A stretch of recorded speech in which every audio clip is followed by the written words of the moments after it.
Ethics is an eclectic topic, so to avoid jumping too sporadically between examples, this training has been organized into 6 different segments, with each segment representing the perspective of the project team member who has the most control over the given situation.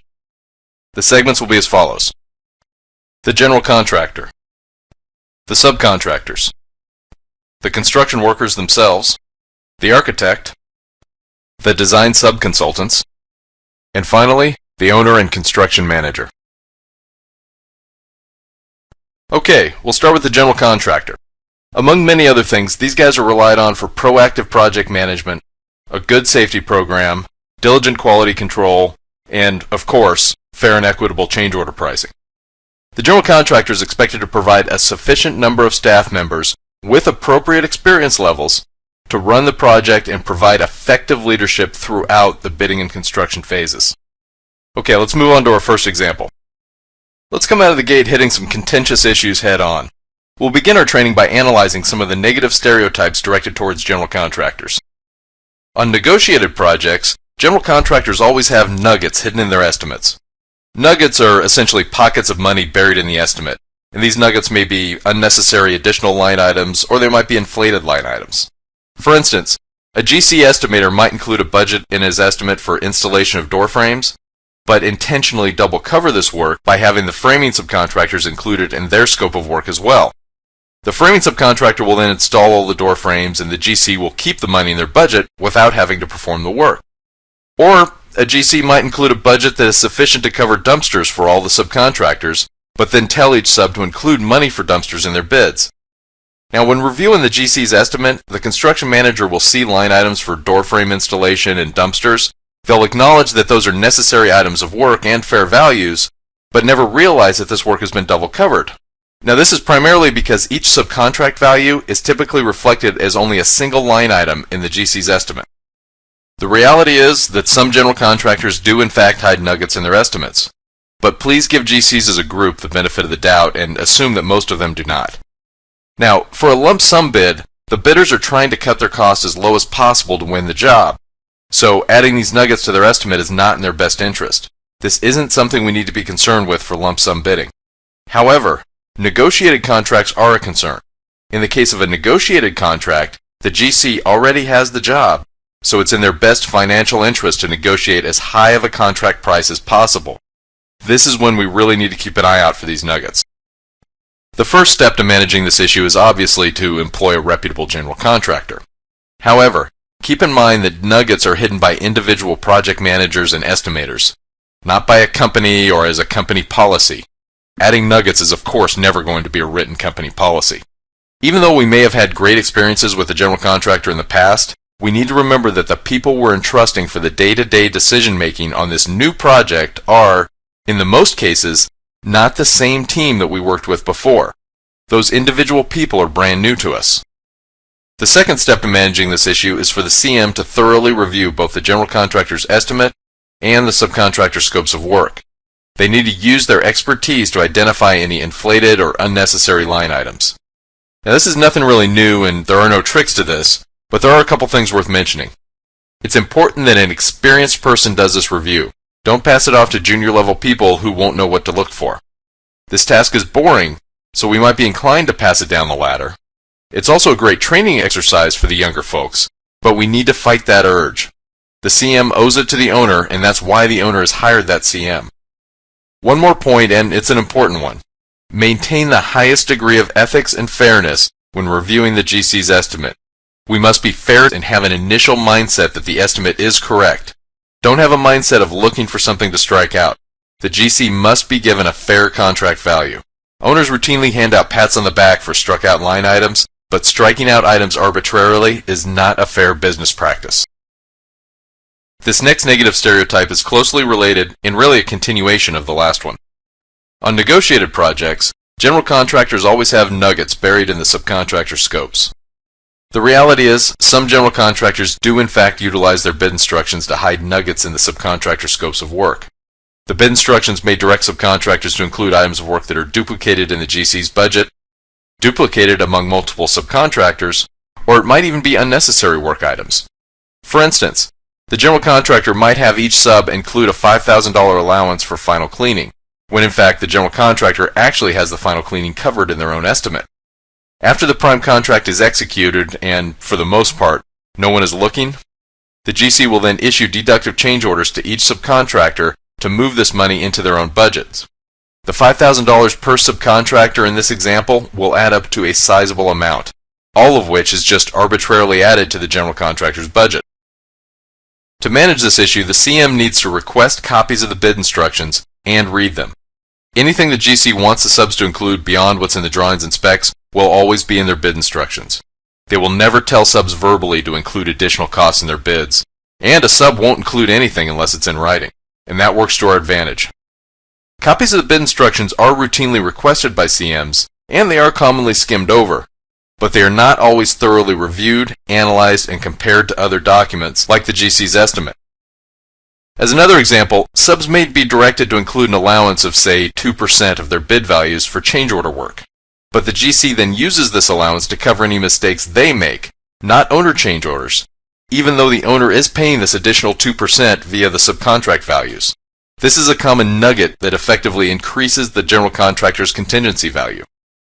Next, request copies of all subcontract agreements and read them. We should review the executed subcontract agreements to ensure there hasn't been any funny business between bid day and the time subcontract values are finalized. Reading all the subcontracts sounds like an insurmountable task given the amount of time we have in a day and the fact that they stack up about 2 feet high, but subcontracts are usually standardized with the exception of the scope attachment, and that's the most important thing to read. We don't need to read the boilerplate subcontract language and all the standard attachments 75 times each.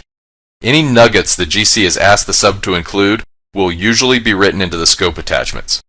Now this is a lot to read and thoroughly analyze, but as project leaders, CMs need to understand, monitor, and proactively manage the project. When a CM doesn't analyze these documents, he's neglecting his duties as the owner's representative. Now, let me point out something very important here. This may appear to be reactive management, but the reality is that we're not trying to catch the contractor in the act. By letting the GC know early on that we're going to read these documents, we're putting a deterrent in place. If they know we're watching, they know they'll be caught, so they won't try it. Proactively managing issues to eliminate problems before they occur is always the ultimate goal. Okay, let's move on to the next one. The superintendent is really doing his best and trying to work with the project team to save time, reduce cost, and optimize quality. However, that darn project manager is out to get us with his delay claims, change order requests for rework, and inefficiency claims. PMs often get a bad reputation just because they're the ones dealing with the money. The reality is that the guys bringing the bad news get a bad reputation. But we shouldn't shoot the messenger. Keep yourself from falling into that mindset. Design problems and changes aren't the contractor's fault, so they do need to be fairly compensated. It isn't easy to pay large sums of money, but we can't expect the contractor to take the loss when it's not their fault.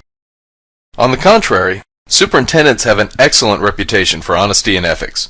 This isn't just because superintendents aren't the ones dealing with the money. Construction superintendents are a great example for all business industries. In general, these guys have a well-earned reputation for honesty and ethics. To manage this issue, we can utilize the superintendent's daily reports as an accurate account of project happenings. Superintendents who keep up with their daily reports are by nature giving us a great tool to proactively manage delay claims, inefficiency claims, and change order requests for rework. But we need to make sure the superintendent is providing complete reports on a daily basis. And to verify this, it means we need to read their reports. Now, although reading those reports may sound boring, we actually get a lot out of them beyond the administrative task of verifying they're complete and up to date. Daily reports keep us up to speed on the day-to-day construction operations, so CMs really have a professional responsibility to read these things. Note that daily reports are written as the project progresses, before things go bad, so they're written with an honest and non-defensive state of mind. Daily reports are a great resource, they're written by honest people and with minimum bias, so they're excellent management tools. Superintendents can't go back and change things in the reports when they're provided to the CM on a regular basis, so if remembering to collect these on a regular basis is found to be a management hassle, you can also employ a computer program that's designed for daily reports, and these computer programs lock out each report on a daily basis. These programs are designed to ensure superintendents cannot go back and change or add things to their reports. Likewise, We need to require that all subs provide daily reports, and again, we need to read those too. It can take a bit of wrangling to get all the various subs to stay current with their daily reports, but withholding payment when they don't comply always seems to get the point across very quickly. Daily reports are invaluable in the event of a claim for delay, inefficiency, or rework. Well-written reports will give us the information we need to make fair and equitable decisions on these types of change order requests. Okay, let's move to our next negative stereotype associated with the general contractor. The GC executives and marketing people promise us the world in their presentations, but in reality, they don't deliver. The promises I'm talking about are usually the owner's hot list. This is the typical marketing technique of telling the owner what they want to hear. The promises conveyed in a presentation might include promising all submittals will be submitted in the first 60 days of the project, which doesn't often happen, or saying they will clean the barricades and streets around the project on a daily basis, but in reality this doesn't happen because the laborers are too busy with their direct work activities, or saying they'll provide a full-time quality control person, but really this person will spend the bulk of his time working on RFIs, change order requests, and other non-QC related items. It's true, the marketing personnel and executives promise big things when they're trying to win a job, but a problem sometimes occurs in that these promises may not be clearly communicated to the PM and superintendent who are actually managing the day-to-day activities. Managing this issue. Unwritten protocols don't work. We need to create a written project protocol that itemizes the promises made during the presentation and instill them in the entire project team. Those promises are what won the GC the job, so we need to be sure that they follow through. To do this, we need to instill management tools that ensure the promises are not forgotten about. These promises are a list of the owner's hot buttons and possibly the construction manager and architect hot buttons as well. So, quite simply, we should make a physical written list of these promises and ensure that the list is prominently displayed. We could post this written list on the office wall of each GC staff member. That's a very good way to convey these promises to the project team, as well as creating constant reminders to each individual staff member of their personal responsibility to follow through and make good on these promises. We might even go so far as having each person sign it. Now, these promises, they take time and they cost money, which is exactly what the PM and superintendent have a primary goal of trying to save. So we need to ensure management measures are in place to prevent important corners like these from being cut. The construction manager and owner should feel free to communicate these promises to the PM and superintendent themselves. They don't need to rely on the GC's marketing guys to remember to do it. The CM can print these out, post them in the offices, and require the GC leave them right there. CMs need to actively manage all project team members, and this includes making sure the GC executives and marketing people are communicating important information to their own on-site staff. Okay, let's do another one. The stereotype. Requests for information are really requests for income. It's common for architects to receive RFIs that are clearly written for the sole purpose of setting the stage for a change order request.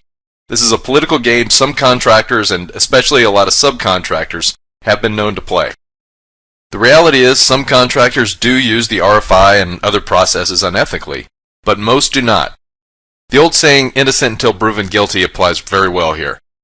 Just because you've been burned by a general contractor in the past, don't assume all GCs are unethical. Not only that, let's take this one step further. Do not give a general contractor a bad reputation if a few of these unscrupulous RFIs get through to the architect. The reality is that RFIs that the general contractor receives from the subcontractors are usually just skimmed over and then cut and pasted onto the general contractor's standard RFI forms. So keep in mind, even though the design team gets RFIs from a single source, i.e. the general contractor, and they are all on the general contractor's standard RFI form, it's not usually the GC that's acting unethically.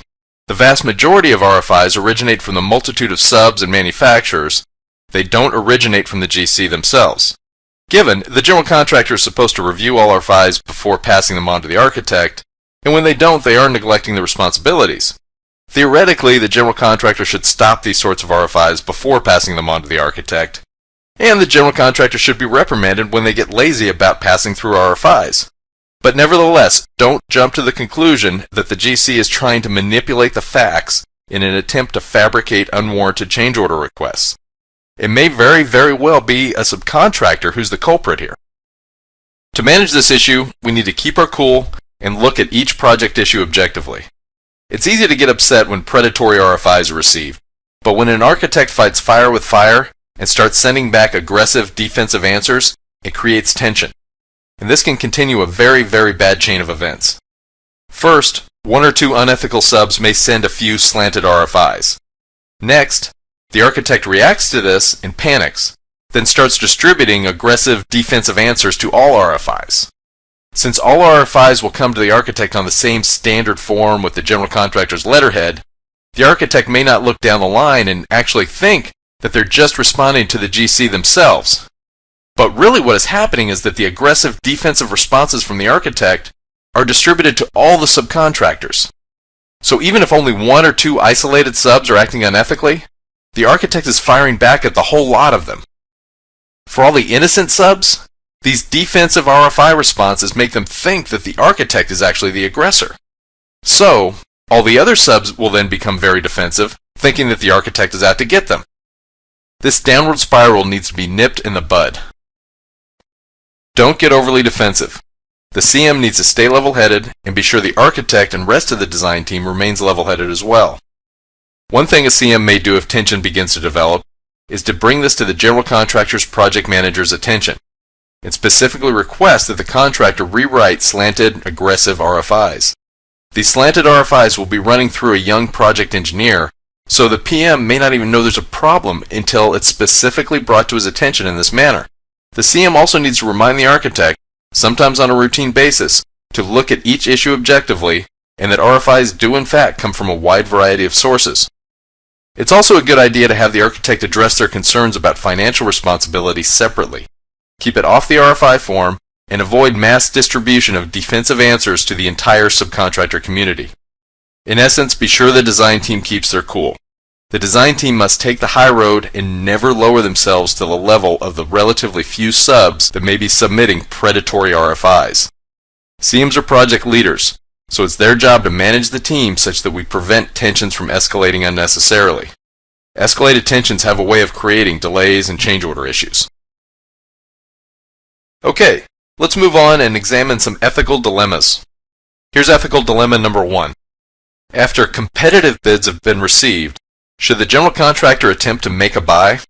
Making a buy is when a general contractor requests an arbitrary bid reduction from a subcontractor after the bidding process has been completed. This occurs after the subcontractor has been verbally informed that they are the low bidder, but before the formal subcontract is issued.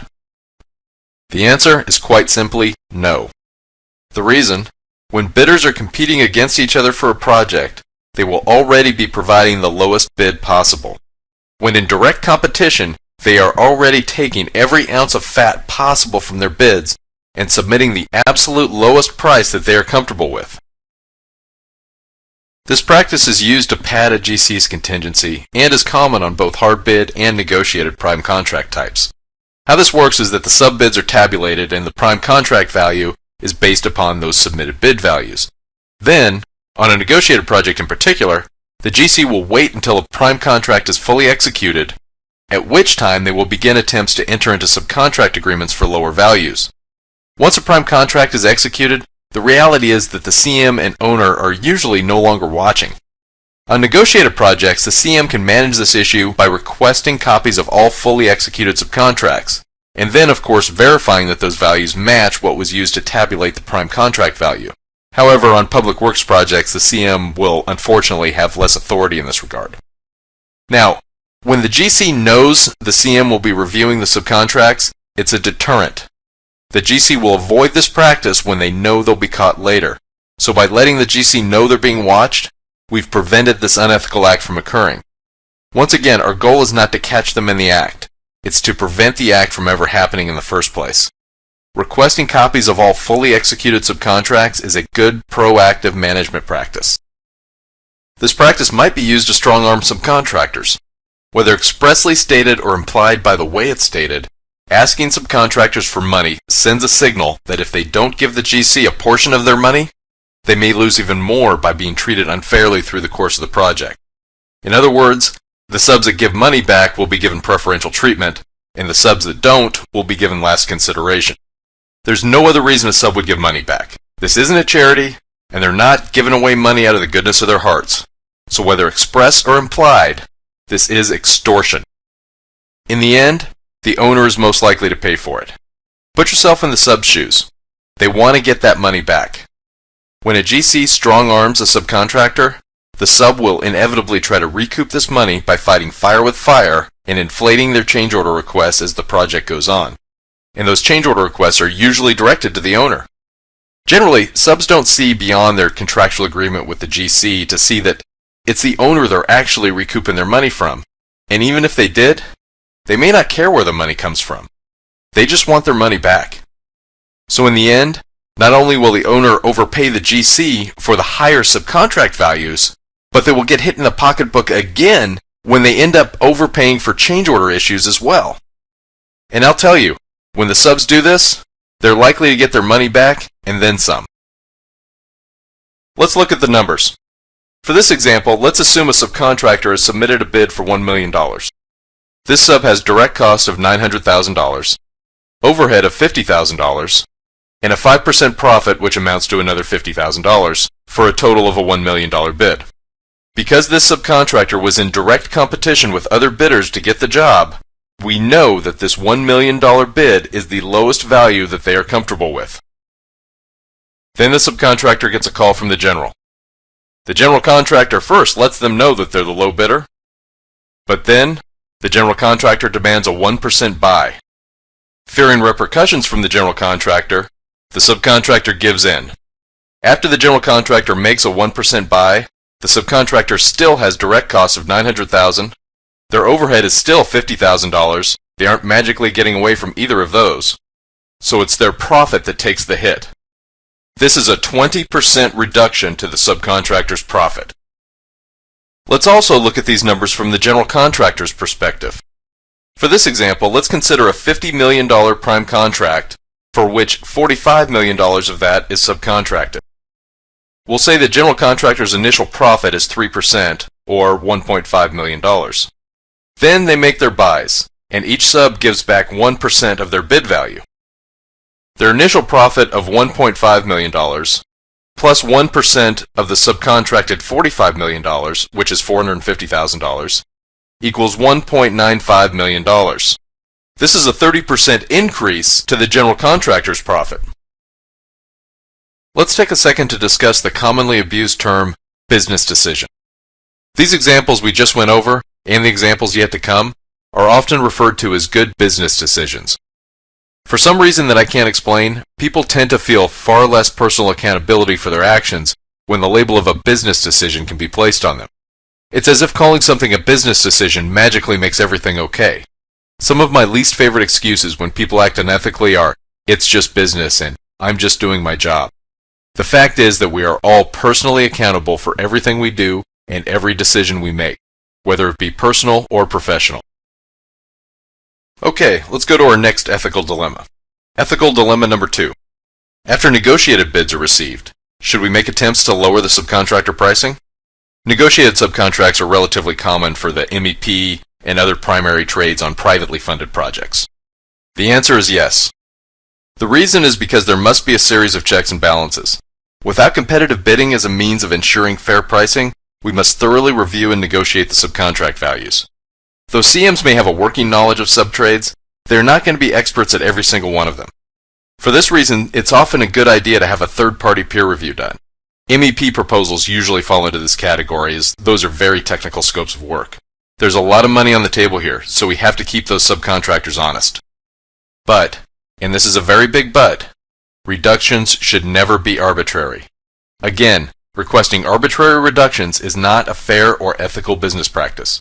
In fact, when asked for arbitrary reductions, the subs become defensive and will try to recover this money by fighting fire with fire and inflating their change order requests throughout the project. Okay, ethical dilemma number 3. Is handling the general conditions cost as a lump sum when the rest of the prime contract is a guaranteed maximum price an effective manner of controlling project costs? Under your run-of-the-mill guaranteed maximum price or GMP contract, when the general conditions aren't handled separately and there's money left at the end of the project, that money goes right back to the owner. Handling the general conditions cost separately does prevent the general contractor from overspending on frivolous items, especially toward the end of an under-budget project. When the general conditions are not held separately, since it's not their money, we sometimes find general contractors taking advantage of any surplus. For instance, they may assign unnecessary additional staff to the project as a placeholder for these personnel while they're between projects. They might start purchasing new furniture, or they might buy the staff lunch every day. With a lump sum value for general conditions, it is in fact the general contractor's money, so there's a natural incentive to avoid unnecessary and frivolous costs. Notably, another reason that an owner might choose to go with a lump sum for general conditions is because contractors are often prone to accept a lesser amount in exchange for the ability to keep the savings. There are important things a diligent construction manager must monitor and manage to keep the contractor honest in these arrangements. For instance, the general contractor might bill general conditions costs to reimbursable cost codes. The contract might state that temporary toilets, site fencing, and even general cleanup are part of the lump sum for general conditions, but then the general contractor will go and bill these items to cost codes that are reimbursable under the guaranteed maximum price portion of the contract. A CM can manage this by requesting a full cost report with each monthly billing. This cost report needs to be sorted by cost code and list the vendor and amount paid. When the general contractor knows the CM is reading their cost report and is essentially looking over their shoulder, it's again a deterrent.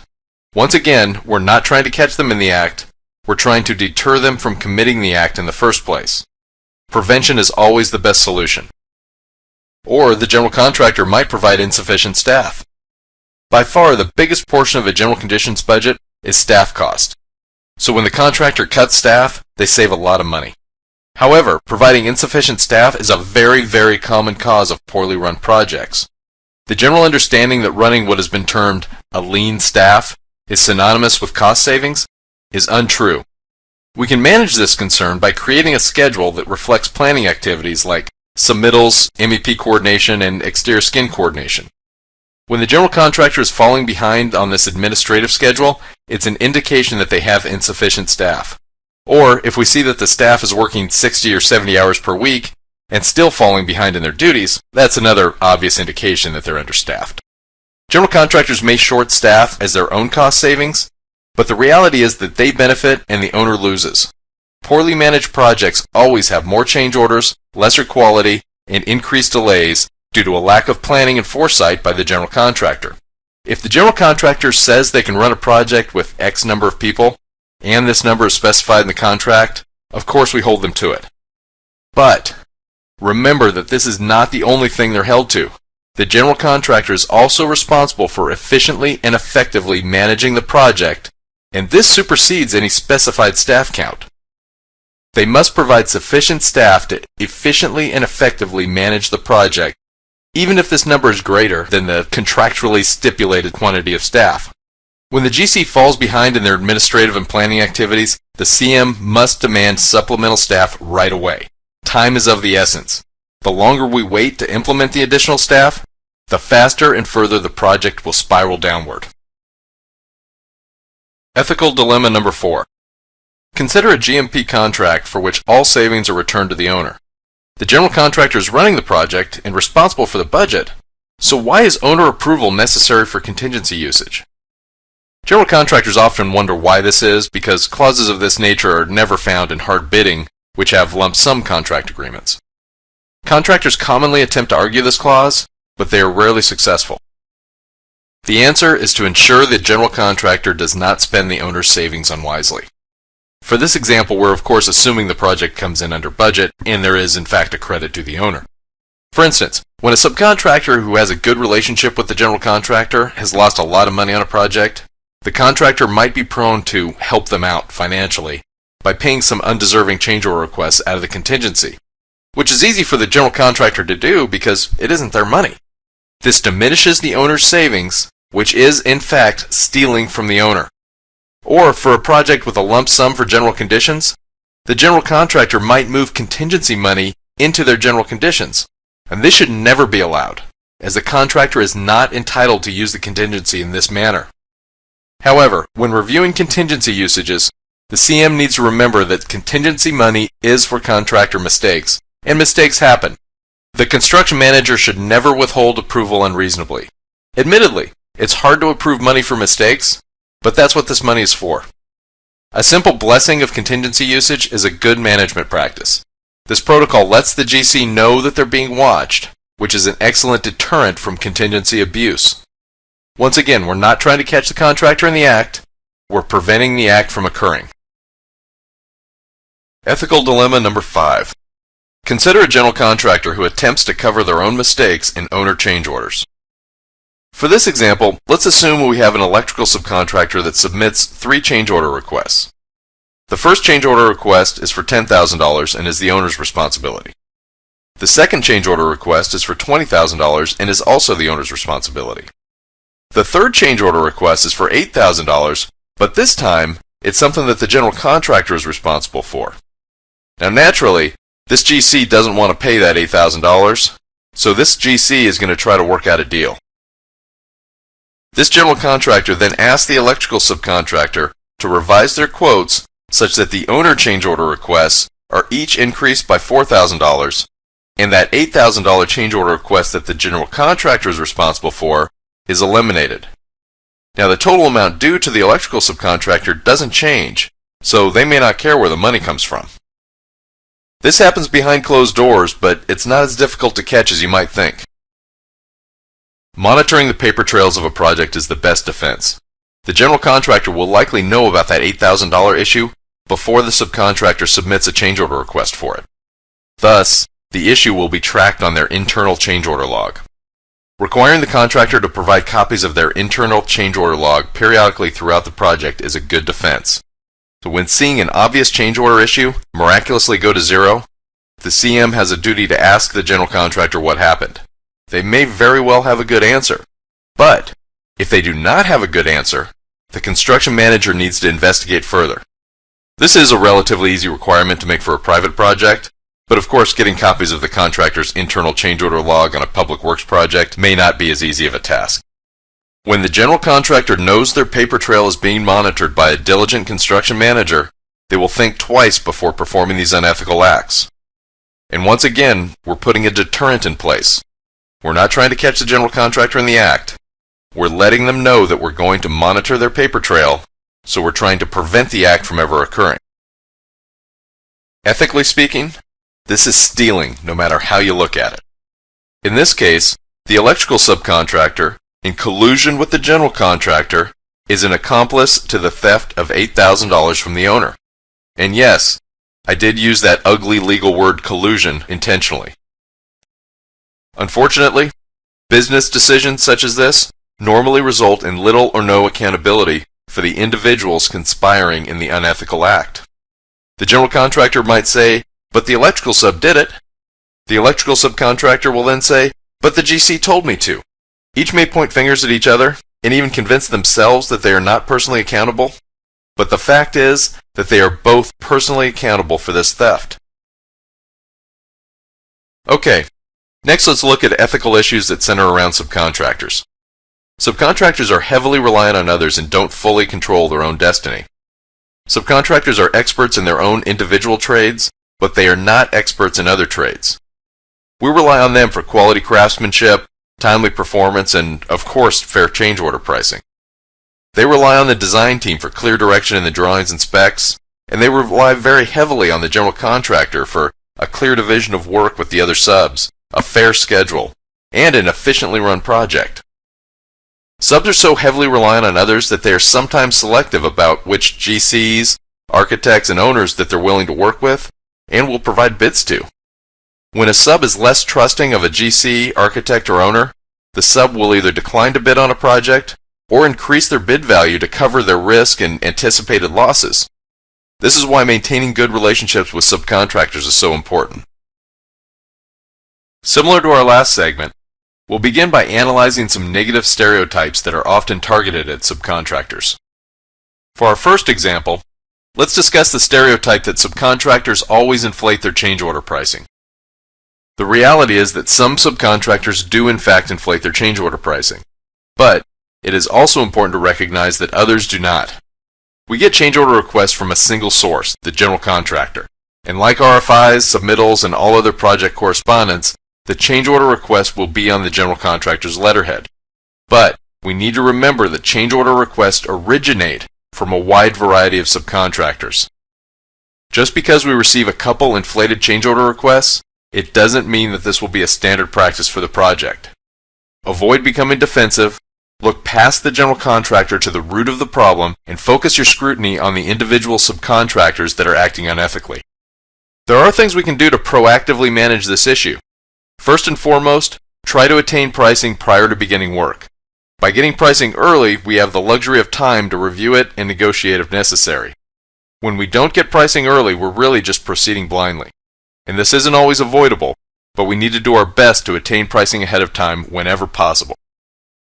The CM needs to actively manage the superintendent and be sure that they are diligently monitoring when time and materials work begins, how many workers are involved, and when it ends. All too often, superintendents get busy and simply sign whatever time and material tags the subs put in front of them.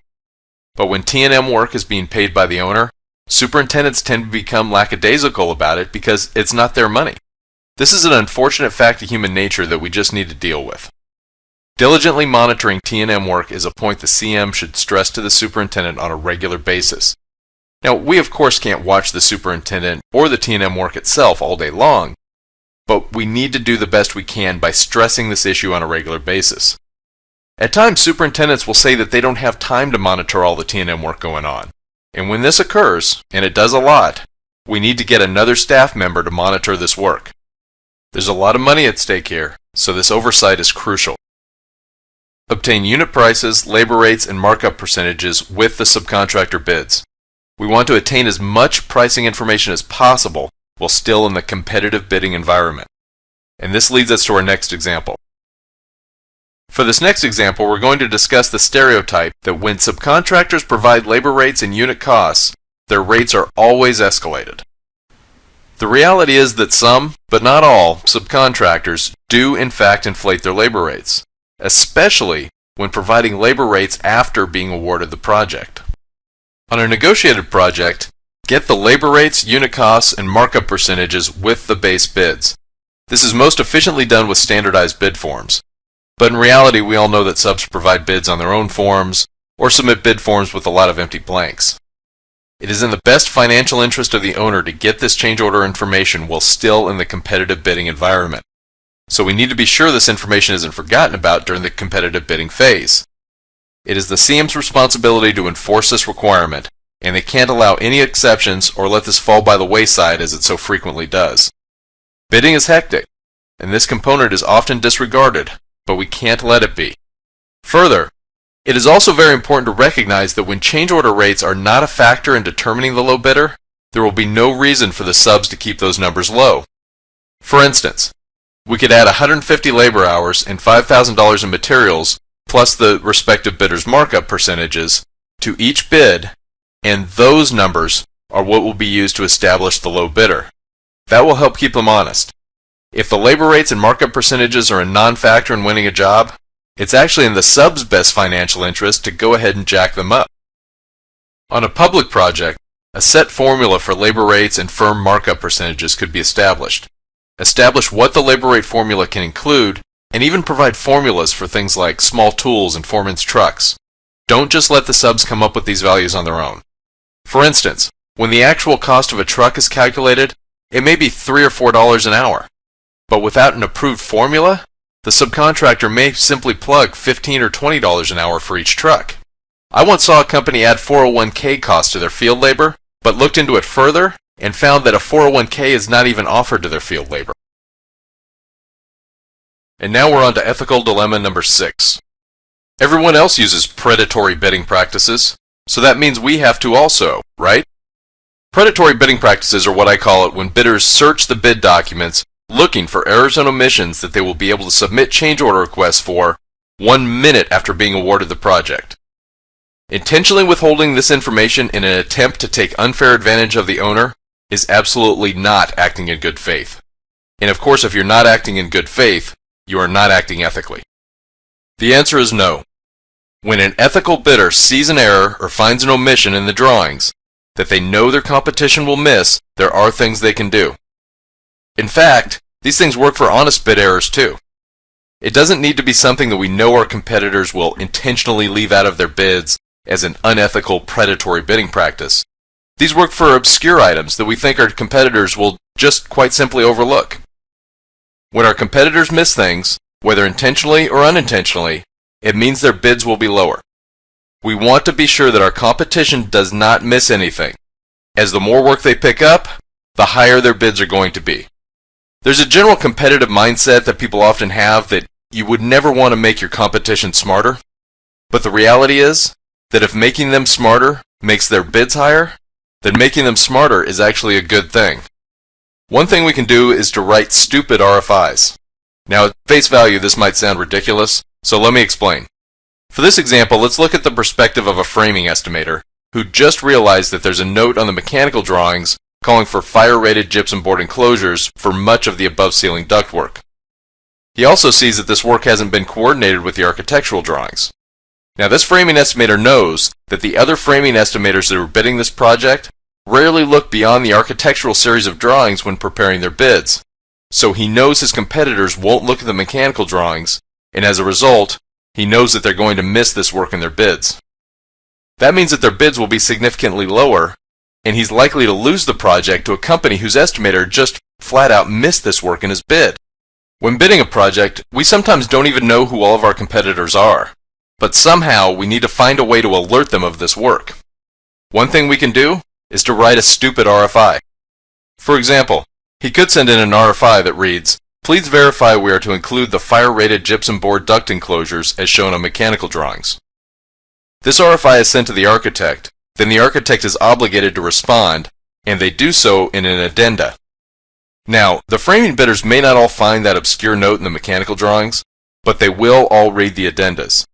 So, when they see this in the addenda, they will all be sure to include those rated enclosures.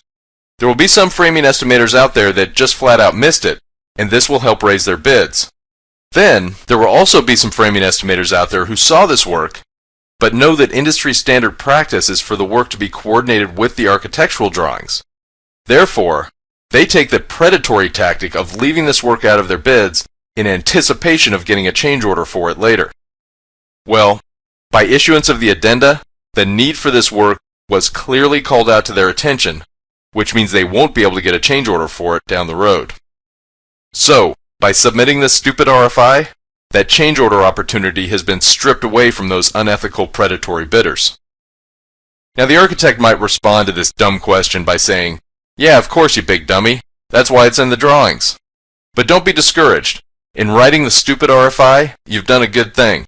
In fact, the architect will only provide the condescending response because he doesn't realize why the stupid RFI was written. If you were to let the architect know that the intention of the RFI is actually to help them get better bids and to take a potential change order issue off the table, the architect will thank you for it, and for that matter, so will the owner. Okay, let's go through one more negative stereotype centered around subcontractors. For this example, let's analyze the stereotype that painters sometimes only apply one coat of finish paint when two are specified. The truth is, when you're looking at a wall with a naked eye, it's not easy to tell if it has one or two coats of finish paint on it. The reality is that some painting subcontractors do in fact try to cut costs by cheating the owner out of that second coat. In fact, many get away with it. But most subcontractors do not perform this sort of an unethical act. We can manage this issue by alerting the painting bidders that random mill thickness testing will be performed. A mill test measures the thickness of applied paint to verify that the applied thickness is congruent with 1' and 2 finish coats. This sends a proactive and clear message to the bidders that they will be watched and preclude them from attempting this unethical act. After the fact testing may seem reactive, but because we're letting the subs know that it will occur, it's a deterrent and actually proactive. When the sub knows the testing is coming, they'll do their job right in fear of being caught. Now, I didn't choose this example to single out painters. I chose this example to illustrate how third-party testing can be utilized for proactive management. Once again, we're not trying to catch the painter in the act. We're trying to prevent them from committing the act in the first place.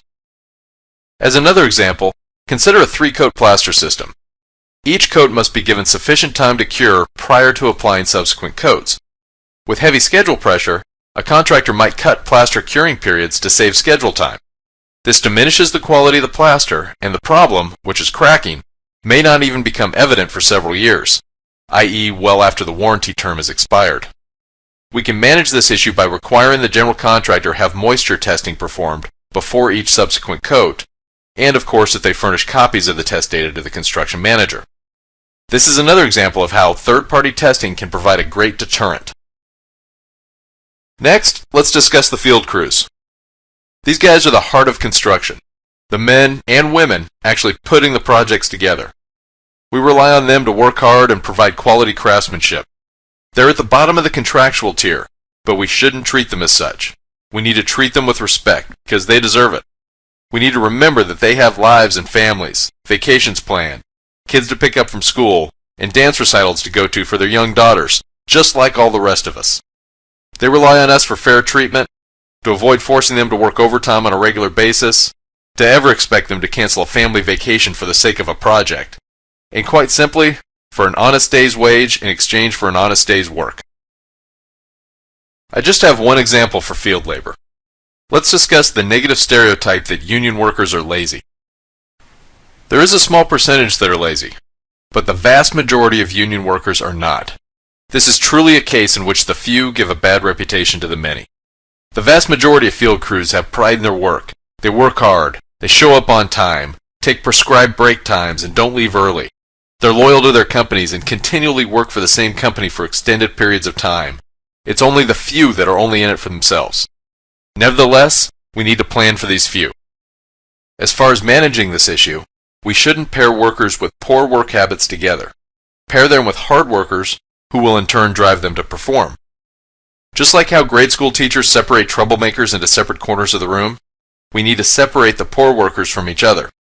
The easy answer may be to fire them, but in reality they don't usually give us sufficient grounds for this, so we have to deal with them the best we can. When two poor performers are paired together, they reinforce each other's bad behavior. But when a poor performer is teamed with good workers, they tend to follow suit. Essentially, the poor performer will be outnumbered and will be ridiculed by their co-workers when they slack off. Hard workers don't want to do all the work, so they'll drive the poor performer. Of course, they may still not get him to pull his fair share, but they'll get the most they can out of him. Now, the superintendent is the best person to manage this, but CMs need to ensure the superintendent is in fact following through. You might wonder why the CM would need to be concerned with this issue, as it's either the general contractor or one of the subs who's paying these poor performers, and it would appear to be their financial loss. There are two reasons a CM should be particularly concerned. The most obvious reason is in the case of a GMP contract, where the savings is returned to the owner. Every dollar wasted by inefficiency is a dollar less that is returned to the owner. The less obvious reason is change order work. When the general contractor or subcontractor has time and materials work to perform, they will assign their worst workers to the T&M work. This effectively puts the poor performers on someone else's payroll, and they keep their best workers focused on their base contract work. The CM needs to keep an eye out for this and use their management expertise to ensure that the owner isn't taken advantage of. This can be tough to deal with, but the method I've found that works best is to point out how slowly or incompetently T&M work is going and actually embarrass the general contractor or subcontractor into putting better workers on the task. I know that's not a surefire textbook method, but it's really about the best we can do in a situation such as this. Next, we'll discuss ethical issues that are centered around the architect. The architect is our leader during the design phase. We rely on them for an exciting yet cost-efficient design. The entire project team relies heavily on them for complete and clear design documents. The architect relies on the general contractor for an efficient contract administration process, meaning RFIs and submittals need to be complete, receive a thorough review by the general contractor, and be provided in a timely manner. The architect relies on the owner for sufficient time to complete the documents, and for minimal changes during the design process. Let's analyze some negative stereotypes that architects are often labeled with. We'll begin this segment with the age-old stereotype that architects always design with their egos, as opposed to designing with the owner's best interest in mind. Now, this is not completely a negative. Architects have a passion for their work, and this should be appreciated. We employ architects who will develop exciting projects, and along with this comes a great enthusiasm that we want to embrace.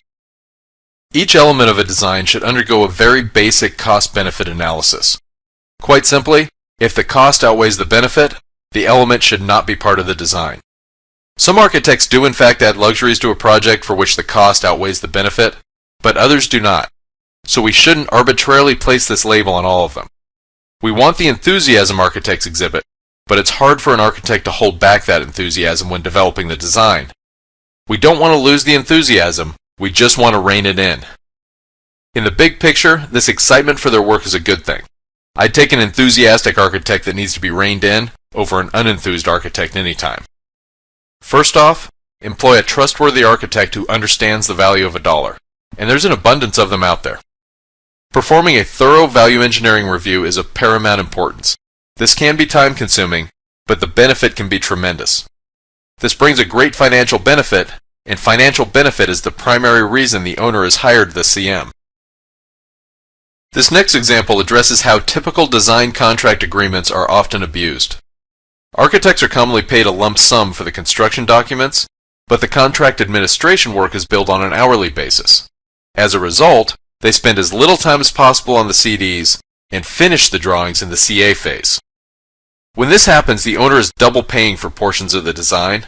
The owner pays for a complete set of documents in the lump sum value.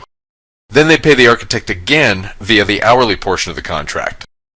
The reality is that some architects do in fact shortcut the CDs in an attempt to boost their profits, but the majority do not. Unlike general contractors and subcontractors, design team members do not usually hold financial responsibility for their mistakes.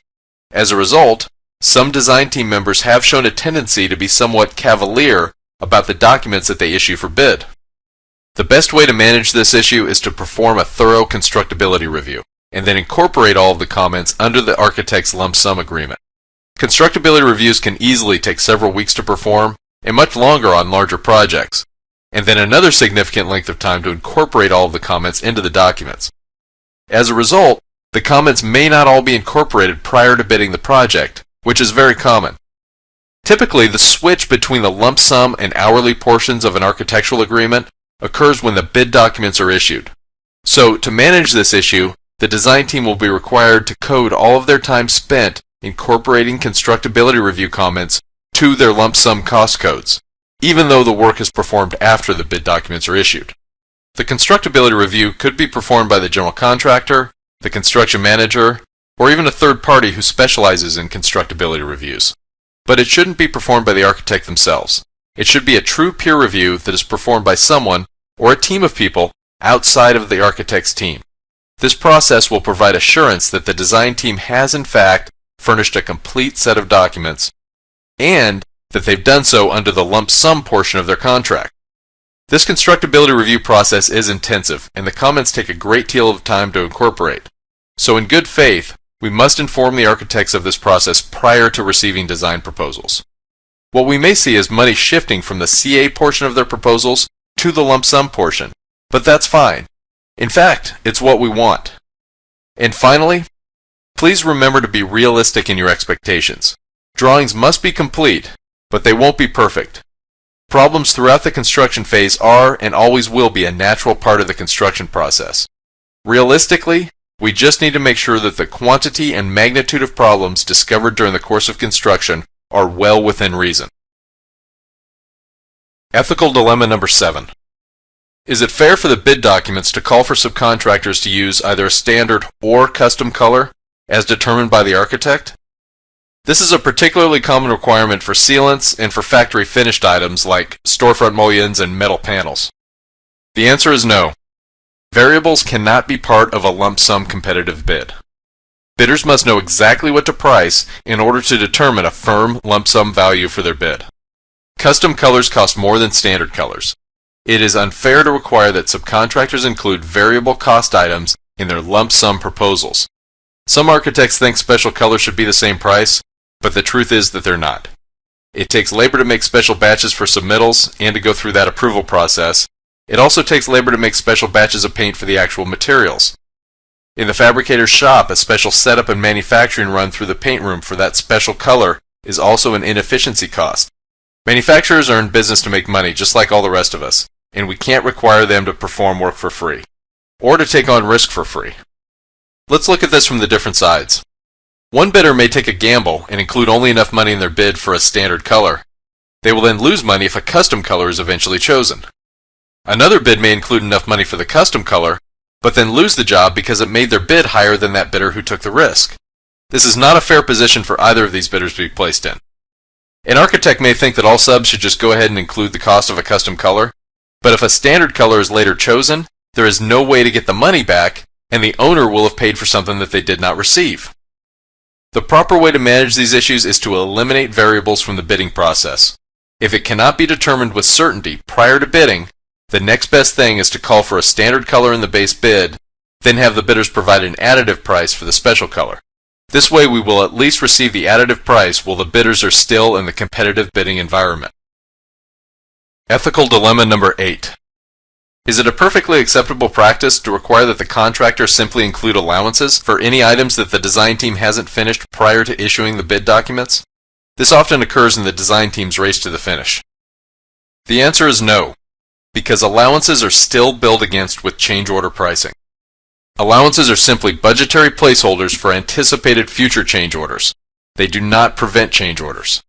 Allowances are commonplace, as we usually only concern ourselves with whether or not cost is covered, as opposed to whether or not we're using the best approach to cover the cost. The architect and general contractor may look like heroes when the unused portion of an allowance is returned to the owner, but the reality is that they would have paid less if the respective work was included in the base bids. The architect has an obligation to provide a cost-effective design. Completing the documents is their contractual responsibility, and they are costing the owner money when this allowance shortcut is taken. The use of allowances is not congruent with a cost-effective design. CMs need to monitor the design schedule and the design progress. For one reason or another, allowances won't always be fully avoidable, but CMs need to actively manage the design team to ensure they fulfill their responsibilities. Instill in the design team that allowances are not an acceptable practice. When a design team member brings up the notion of an allowance, we must do our best to find a way to complete the design. And remember, the completeness of the documents is a reflection of the construction manager's leadership abilities. Alright, let's move on to ethical dilemma number 9. To avoid change order requests, should we just call for the contractor to assume full responsibility for unforeseen conditions? Change orders for unforeseen conditions are arguably the owner's least favorite type of change order. They're very expensive, they create delays, and worst of all, you don't get anything tangible in return. With these types of change order requests, we're usually paying a lot of money to have something thrown away. As a result, the owner may pressure the architect to pass this responsibility on to the contractor via qualifications in the design documents. The answer is no. It is impossible for a contractor to place a firm lump sum value on an unknown quantity of work. The contractor can't foresee what's underground or otherwise concealed from view any better than anyone else. So put yourself in the general contractor's shoes. There's no way to price an unknown. In the end, this type of exculpatory language is usually determined to be unenforceable. It's the owner's project, and as painful as it might be, they must hold financial responsibility for the unforeseen conditions. There are things we can do to intelligently manage this issue, beyond simply adding an allowance to the project budget. We can employ an underground utility locator early in the design phase. Now the locator won't find everything, but they'll find a substantial amount and will be able to plan for what they do find. We should always thoroughly review the historical drawings. Historical drawings aren't always complete or correct, but they may identify a few things. Perform selective potholing. Potholing locations are based on educated guesses. For example, imagine the project is currently a surface parking lot, but that it previously had a 2-story brick building. At the time the building was demolished for the surface parking lot, there would have been no reason to demolish and remove the foundations. For the purpose of a surface parking lot, leaving those foundations in place would be less expensive and do no harm. So it stands to reason that they're still there. So we can go dig a couple potholes and find out. The goal is to minimize change orders, as we cannot feasibly eliminate them. Diligent management of unforeseen conditions will not eliminate risk, but it will minimize it. This is all an owner can reasonably expect of the project team. If we have done our due diligence, receiving change orders in this case is not a sign of design error, so the architect and CM should have nothing to be ashamed of. Of course, explaining this to the owner may be difficult, but a reasonable owner will understand and appreciate the due diligence effort that the team did put forth. Ethical dilemma number 10. In the event of a document conflict, is it fair to always require that the contractor include the highest quantity and/or quality? This is very common language usually found in Division 1 of the specifications. The answer is no. the most prominent must govern. When we look for something in the drawings and find it, we have no reason to look any further. Therefore, the contractor should be responsible for what they would be expected to find first, i.e., the most prominent information. Document coordination is the design team's contractual responsibility. This type of exculpatory language is often used to defer risk for document coordination errors from the design team to the contractor. But it's unfair for the contractor to bear this burden. These issues can be very contentious, but in the end, this sort of exculpatory language is usually found to be unenforceable. For example, if linear diffusers are shown on the architectural reflected ceiling plan, but simple 2x2 diffusers are shown on the mechanical drawings, the 2x2 diffusers will be provided because the mechanical drawings are the most prominent location for this information. Linear diffusers are more expensive than simple 2x2 diffusers, but after seeing the 2x2 diffusers on the mechanical drawings, the mechanical bidders will have no reason to look at the reflected ceiling plan to see if that happens to contain conflicting information. It is unfair to make attempts at passing the burden for document coordination onto the contractor. This responsibility must remain with the design team. Alright, on to ethical dilemma number 11. Manufacturers are the foremost experts in their field, so all we need to do is fill in the blanks of their boilerplate specs, right? Manufacturers do a good job of highlighting where architects need to fill in the blanks of the standard specifications they give out, but what they don't highlight are the things written into their specifications that give them financial benefits or competitive advantages. Obviously, they do this in hopes that the architect will just fill in the blanks and overlook their preferential language. The answer is no. The architect needs to review and edit the specifications thoroughly. This is another example that emphasizes the importance of reading all of the contract documents. This is a very important part of the design work, and an architect is negligent in their duties when they don't. Manufacturers often include requirements that are beneficial to them and/or disqualify their competition. For example, there might be a stipulation that warranties commence at shipment rather than at substantial completion. This significantly shortened warranty period is clearly beneficial to the manufacturer, but it hurts the owner. Or there might be a requirement that the chosen manufacturer has 30 or more years' experience. This may be written by a manufacturer who's been in business for 31 years in an attempt to unfairly disqualify their competitors who have not been around as long. This qualification may exclude good companies who may provide equal or better products for a lesser cost, and we need to get these bids for the owner. And the entire design team really has a professional and moral responsibility to the bidding community to ensure that all capable bidders are given a fair opportunity to bid and win the project. It's easy to just go through a fill-in-the-blanks exercise, but the architect needs to read and edit each specification they receive from a manufacturer in its entirety. The specifications book may be both boring and several inches thick, but nevertheless, preparation of a contract document is never simply a fill-in-the-blank exercise. Next, we'll transition our discussion to ethical issues surrounding the design subconsultants. Like subcontractors, they are experts in their respective design discipline, but not other design disciplines. We rely on them for a cost-effective design and timely RFI and submittal returns. They're reliant on the architect for a smooth and efficient design process with minimal changes. And they're very heavily reliant on the architect for coordination among the various other design disciplines. Alright, on to ethical dilemma number 12. Is it ethical for a structural engineer to delegate the engineering of structural steel connections to the contractor? It's becoming more and more common for structural engineers to design the columns and beams, but not the connections. Now, this does give the steel subcontractor the opportunity to use their own preferred means and methods to provide what they believe is the most cost-effective design. And in many cases, this is a very efficient approach. The answer is sometimes, but not always. If the following two criteria were met, then yes, this is fair and ethical. First, the structural engineer will need to have qualified in their proposal that they've excluded this work and be upfront about this omission from their design responsibilities. And secondly, all other design teams proposing on the project must have taken the same approach. When these two criteria have not been met, the structural engineer is not acting ethically. When this happens, the owner is paying the full fee for a complete structural design, then they are paying the structural steel subcontractor for a portion of this work as well. They are paying for the same design work twice. Structural steel bidders will likely be providing just a single lump sum number for their bid, so this design work won't be shown as a line item in the steel sub's bid. It won't be noticed there. Regardless, the cost of this design work obviously increases the amounts of each steel bid. Duplicate costs such as this are sometimes difficult to find, but it's the CM's job to identify and eliminate them.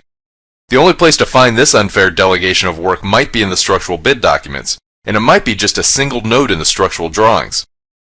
Now, of course, we're used to delegating design for steel stairs and a myriad of miscellaneous metals items, but the construction manager needs to review the bid documents to ensure too much design work is not delegated to the general contractor. Steel connections are just being used as an example here. The point of this ethical dilemma is that all design team members need to be watched to be sure too much of the design is not delegated to the contractor. Another thing we can do is require that each design team proposing on a project provide a complete list of any and all design work that they intend to delegate to the contractor. This list will be of great help in managing this issue. Ethical dilemma number 13. Is it a fair practice for the design team to sell their backgrounds, details, and other electronic drawing files to the subcontractors for use in their submittals and shop drawings? If the subs don't get the electronic files from the design team, they're forced to recreate a great deal of the background and detailed design work, which is clearly inefficient. Notably, this transaction is often made directly between the design firm and the subcontractor, bypassing the architect, owner, and even the general contractor. The answer is no. The owner has already paid the design team for the project design, so they've paid for it once. Subcontractors will then include these fees in their bids, which results in the owner paying for this work multiple more times via the sub bids. Since subcontractor bids are received as single lump sum values, the owner won't see this increase broken out as a line item, so they will most likely be oblivious to the cost. Regardless, each bid would be less if not for this payment to the design team member. Further, when payments are made directly from the sub to the design team member, the owner doesn't see the money trail. This backdoor payment method helps keep the owner in the dark on this cost. The solution is obviously to make sure all design team members provide electronic drawing files to the subcontractors free of charge. Subs should never be required to recreate drawings, and work of any type should only be done once. The construction manager can solve this potential problem by letting the design team members know, via the formal request for proposals, that the selling of their files will not be acceptable, and that the specifications must have a clear statement that the drawing files will be furnished free of charge. Alright, next we'll discuss ethical issues that center around the owner and the construction manager. The goal of the owner is to develop a top-notch team that provides a project with a proper balance of the lowest cost, in the least amount of time, and of the highest quality. Construction managers, or savvy owners who represent themselves, are not experts in the roles of each individual project team member, but they do have a working knowledge of each project team member's role. This working knowledge is used to provide overall project leadership. As the project leaders, the entire team relies on the construction manager and owner for timely payment, fair and equitable change order reviews, minimal design changes, reasonable expectations, and overall, just plain fair treatment. Very, very importantly, as the overall project leader, the construction manager must be careful not to unfairly bias the owner just because the owner is paying their billings. While protecting the owner's best interest, the CM still has a professional and moral obligation to ensure that all other project participants are being treated fairly and ethically by the owner. This duty spans from the architect to the general contractor to the manufacturers and even to the laborers in the field. Let me say it a second time. The construction manager must be careful not to unfairly bias the owner just because the owner is paying their billings. We'll begin this segment with ethical dilemma number 14. For this example, let's discuss a construction manager who's managing two projects. Both are billed on an hourly basis. Project number 1 is under budget, but project number 2 is excessively over budget. Should this CM just bill all of his time to project number 1? When we're over budget, there's a tremendous amount of pressure to, quote, stop the bleeding, especially from the president and vice presidents of the company. Project number 1 does have a sufficient budget for his time, so should he go ahead and just use that budget in order to, quote, stop the bleeding on project number 2? The answer is absolutely not. By billing time spent on project number 2 to project number 1, the owner of project number 1 is overpaying. This is stealing from the owner of project number 1, plain and simple. What makes this theft even worse is that the CM would be stealing from an owner that has provided his company with a good and profitable project. The owner of project number 1 is trusting the CM with his money and hiring the CM to look out for his best interest. So clearly, overbilling this owner is highly unethical. Put yourself in that owner's shoes. If you had a CM that you've trusted to protect you, who is in fact overbilling you, you'd fire that CM on the spot. Let's take this one step further, up the ladder. When company executives turn a blind eye to this sort of, quote, creative cost coding, they become accomplices to this theft. The president and vice presidents of a company have a responsibility to monitor their people. Executives always review project cost reports, and they pay very, very diligent attention to the problem projects. So when executives see that one of their managers is spending a lot of time on a project that's gone bad, but yet also see in the cost report that they're not billing any time to it, the executives must correct the situation. The executives must tell their people to bill their time appropriately. When top executives turn a blind eye to creative cost coding, it is unethical. The NCAA calls this sort of activity a lack of institutional control, and I like that term a lot. It's very descriptive of the executive's responsibility to oversee their employees and ensure their employees are performing their jobs ethically. As much money as may be at stake, and as painful as it may be, we must all be honest in our business dealings. This is a responsibility that ranges from the office janitor all the way to the president of the company. We sometimes have to remind ourselves, it's real money we're dealing with. It's not just a numbers game. Budgets, estimates, cost reports, they all represent real money. They are not just numbers on a piece of paper. Okay, on to ethical dilemma number 15. When reviewing change order pricing, should the construction manager alert the contractor when noticing that there's something missing from their quote? The answer is yes. Upon discovery, we are obligated to act in good faith and alert the contractor. As much as we want to reduce cost, the owner should not be given an unjust reward. We must all be fair and equitable in our business dealings. If we're going to alert contractors when their pricing is too high, we must also alert them when their pricing is too low. If we do not alert them, we are not acting in good faith. And of course, if we're not acting in good faith, we're not acting ethically.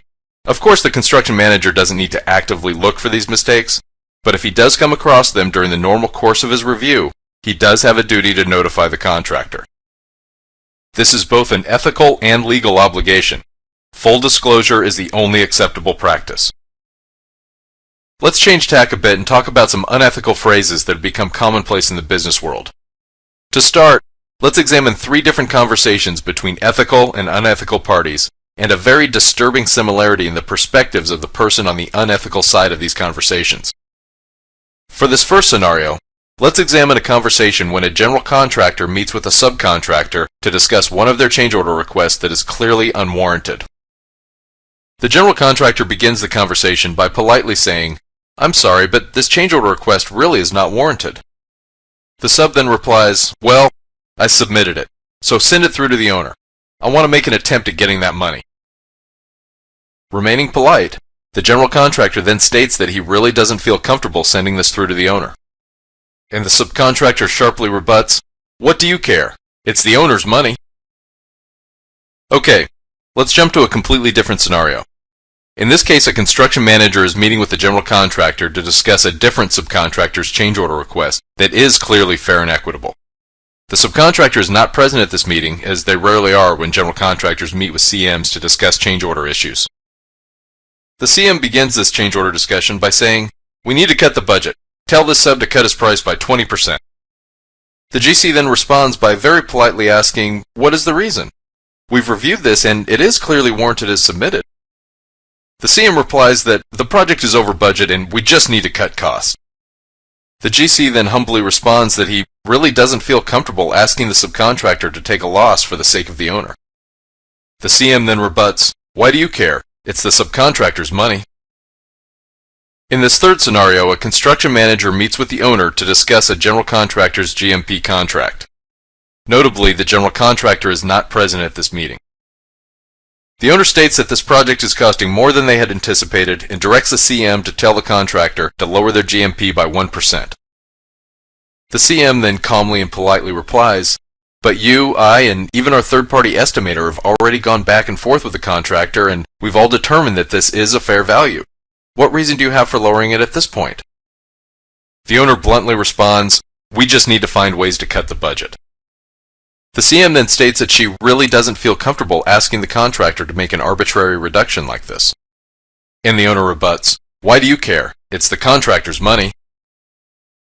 The ethical response to each of these three scenarios is, "That's why I care." It takes guts to make a response like this, but guts is what it takes to lead an ethical career in the current state of the business world. Alright, let's look at another commonly used unethical phrase. On a project that has gone bad, a general contractor may attempt to resolve subcontractor change order issues for which they are responsible by saying, "We'll make it up to you on the next one." Now this may sound a bit absurd, but it actually happens quite frequently. Odds are, the general contractor will never make it up to the sub. Now you're probably wondering why a sub would let a GC get away with this, and that's a good question. After being strong-armed by the general contractor, subcontractors may agree to void these change order requests that the GC is responsible for paying because they fear falling out of favor with the GC, and as a result will be removed from their bidders list for future projects. This means the sub will lose more money in profits from future work than the change order requests at hand are worth. The sub may also let these change order issues go because the cost of litigation is greater than the value of the change order requests themselves. Strong-arming subcontractors in this manner is clearly unethical. If the general contractor does make it up to the sub on the next project they work on together, and they often do, the owner of the next one will be paying for the general contractor's previous problems. This is usually done by the general contractor helping the subcontractor gain approval of unwarranted or inflated change order requests. This is stealing from the owner of the next one. Because subs just want their money, they may not care where it comes from. But have no doubt about it, the subcontractor is in collusion with the general contractor in the theft of money from this unsuspecting future owner. And yes, I once again use that ugly legal word collusion intentionally. So have no doubt about it. When a general contractor tells a sub that he's going to make it up to them on the next one, there is absolutely no good that can come of it. Ethical dilemma number 16 is arguably the most serious of all the examples this training has addressed. What should I do when my boss is pressuring me to do something unethical? When it comes to our individual professional ethics, it doesn't get any more serious than this. This is an extremely difficult situation, but there are a few things that we can do. First, be brave and speak your mind, but do so in a very humble manner. Now your boss may not like you questioning him, but he's unlikely to fire you over it. Just be sure to remain humble and subordinate, and be sure you don't push this past the point of no return. This is a judgment call, as each situation will be different.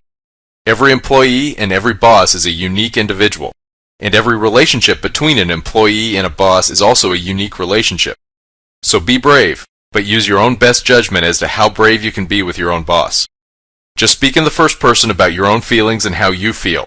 Don't belittle your boss or tell him that he's unethical.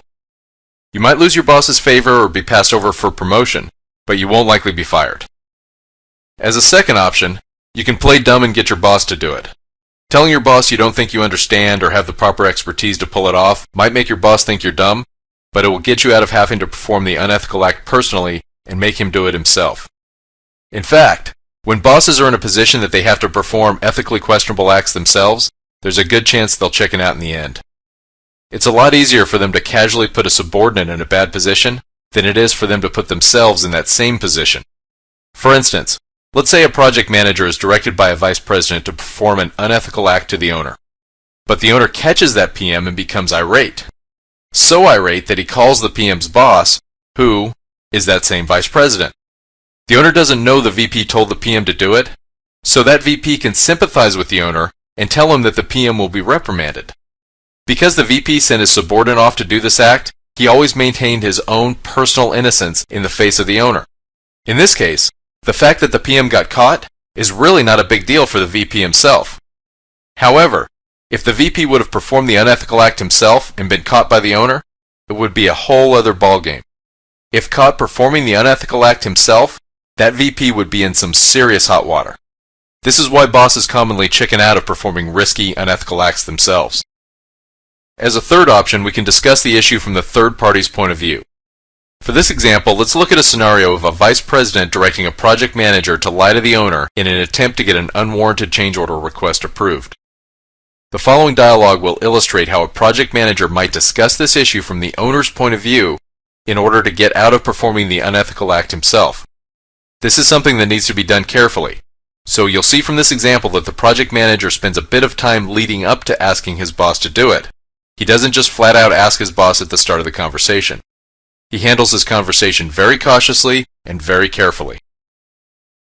The vice president starts a conversation by telling the project manager, "We need to get this money. Just tell the owner the information is missing from the drawings." Now, this makes the project manager nervous, but he keeps his cool and he replies, "The owner is very well versed in the design documents, and I'm afraid he'll know this information is in fact in the drawings, so I'm afraid he'll know right off that I'm lying." Clearly frustrated, the vice president replies, "Just do what I said. I want to get this money." After some quick thinking, the project manager calmly replies, "Unfortunately, I was just going over a similar condition with the owner a couple days ago. That conversation is likely to hurt my chances of pulling this off." He continues, "In light of my unfortunate conversations with the owner on this issue, I think my chance of pulling this off is actually very low." Then the project manager makes his move. "Actually, you're a great negotiator and the owner really seems to like and respect you. This is a lot of money. Would you mind taking the lead? I hate to burden you with this, but it is a lot of money and I think you would be our best chance of success." Not liking that option, the vice president settles back in his chair and says, "I'll think about it. I guess I would have to do your job for you." Then he continues grumbling on, "I have a lot on my plate right now and I'm not sure when I would be able to get to this." Once again, when the boss is put in a position that he has to perform the unethical act himself, the chances are he's going to chicken out. If none of this works, or the ethical pressure is so great that it just isn't worth dealing with, the final option I have to recommend is to leave the company. Or in the case of a larger company, you might have an option of transferring such that you report to a different and more ethical boss. Employment is a voluntary act. If you're working for a boss that asks you to do things you're not comfortable with, you should start looking for another job. When you get another job, quit. Now make your own judgment calls. Take care of your family and yourself first, but get out when you can. In summary, always remember that the easiest way to keep people from discovering something you're ashamed of is to avoid doing things for which you should be ashamed in the first place. People never like to make mistakes, but we all do, and it's extremely difficult to admit our mistakes and own up to the consequences, especially when the consequences will result in a financial loss of thousands or tens of thousands of dollars. An instinct for many is to immediately look for an excuse or someone else to blame when something goes wrong, but manipulating the facts and making false accusations has never and will never be considered an acceptable personal or professional practice. Just as we flourish in our own accomplishments, we must maintain responsibility for our own mistakes, no matter how difficult it might be. Cost reports, bids, change orders, and other financial documents are not just numbers on a piece of paper. That's real money coming out of someone's real pocket. When reviewing change order requests, bids, and other financial documents, be sure you always put yourself in the other guy's shoes, and make sure you sympathize with their position. Only after examining an issue from all perspectives can we make educated, fair, and equitable decisions. He who holds the money holds the power, but with this power comes a great deal of responsibility. We must always be fair, no matter how bad it hurts. Remember that we are always personally accountable for every decision we make and everything we do, from preparation of a change order request to the decision to remain employed by our company. Any decision we make is a personal decision, not a business decision. Never do anything that will cause you to lose respect for that person you see in the mirror every morning. Okay, well that concludes this presentation. I hope you've enjoyed it and that the management techniques and tools presented here will be of great help to you as you stay true to yourself and lead ethical project teams throughout the course of your career. Thank you.